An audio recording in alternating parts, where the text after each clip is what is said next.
Bayou Time Sports is brought to you by Terrible General Health System's Community Sports Institute in conjunction with Barker Honda. Hello and welcome to Bayou Time here with HTV. So very glad you joined us for the sports edition. Always glad to come and bring you an update on what's happening in our local community and with our local coaches. We welcome in from Terrebonne, Coach Gary Hill. Coach, welcome to the program. Thank you very much. It's appreciated, definitely.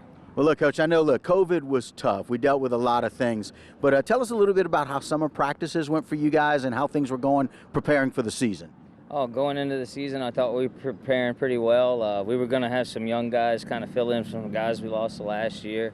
We were able to get a lot of things in despite COVID being around. We were being pretty solid on COVID protection and not losing too many guys here or there. And then right before the scrimmage, it kind of hit us, and we played the scrimmage without 13 guys, and we played pretty well. So we were happy where we were and where we were going, and we thought we were going to be able to improve greatly as the season went on.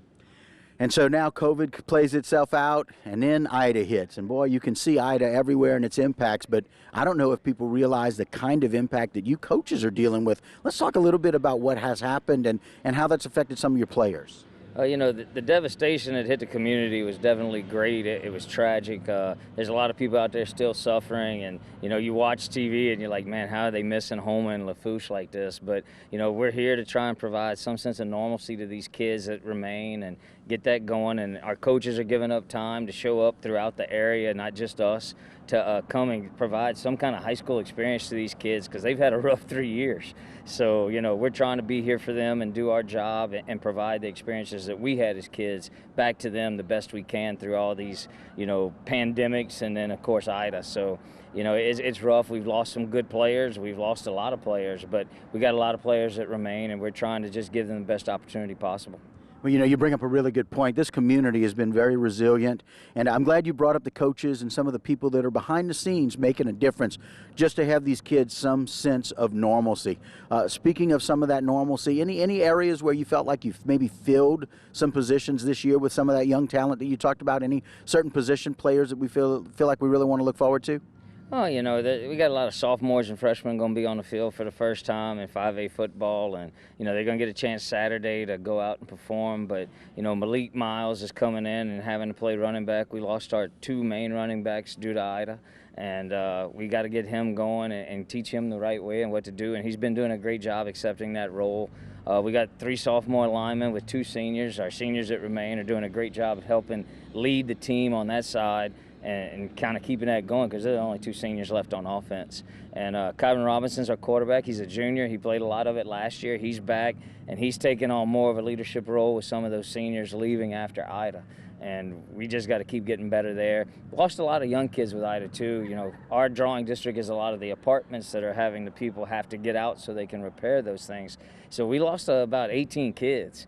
And it's been a little bit tough go sometimes when you look around because you don't see a lot of kids you built relationships with.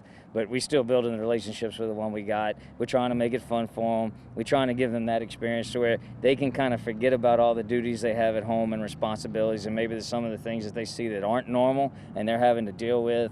And we just tell them every day, hey, adversity is always going to challenge you in life. And if we can get through this one, you're going to be a better person later on in life, and you'll remember this forever. And if they can survive this and get through this and find a way to be successful, they're going to have a great lifetime learning experience. Well, what's some great tools you're being able to teach your kids? Because, adversity is something that we tell people, but, boy, unless you live through it, it really makes a bigger difference. What a great opportunity that you and the coaches have now to really teach them about how to become a better person through these kinds of situations and talking about overcoming some of those things. Oh, we have kids always helping kids move, go into the houses, helping out here and there. I think they've learned what citizenship kind of comes from this storm. But they're more together. They're coming in. They're really fighting for each other. They're working hard at practice, and then they got to go home. And we're trying to take some of those things off of them and just get them to have the experience of being a kid while learning some of those future adult experiences at an earlier age. But it's been a shocking moment to a lot of them. But I think they now kind of realize, what reality is in life. Like, you just never know what's going to happen. And we've always told them, control what you can control and don't worry about the rest. You worry about what you can control and you try to make a difference. And I think they're taking that now and they're taking it in stride. We got 6, 7 seniors remaining, and they're just doing a really good job of trying to take on that new role.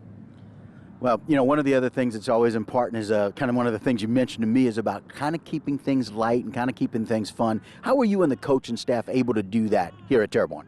Well, we kind of got a great coaching staff here. They really bond well with the kids, and we have our moments of seriousness and when it's supposed to be this way, and then we'll have that little joke every now and then, or hey, we couldn't write that one in the book. Those little things happen, and we just kind of have that we'll laugh with each other moment.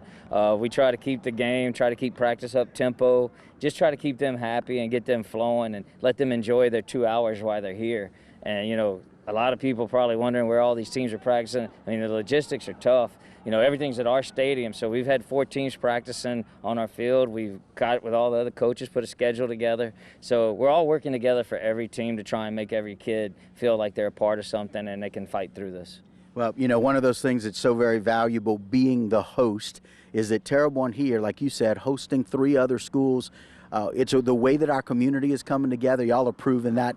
Maybe tell us one thing as we wrap up, Coach, what the fans can expect when they come to watch Terrebonne here in this opening. I know what we hope for. Everybody always wants to see a win, but we've told our kids that's not what it's about right now. Success is going to come in many different ways and different forms, and if we can go out there and do everything right, not have to waste timeouts, not turn the ball over, play as hard as we possibly can, don't worry about what the scoreboard says or what the time on the clock is, because that time is precious now, because it's when you get to be a kid, and then when you leave, you may not get to be a kid at the same way as you were before. So enjoy it while you got it, and just find the success that you can. Just play as hard as possible, fight through the adversity, face the challenge, and we'll go from there. Coach, can't wait to see what happens for Terrebonne. Thank you so much for your time, and good luck to you this season. Thank you, sir. All right, Coach. Appreciate it. All right, and that'll do it for us here for Bayou Time Sports. Don't go anywhere. A whole lot more local programming when we continue.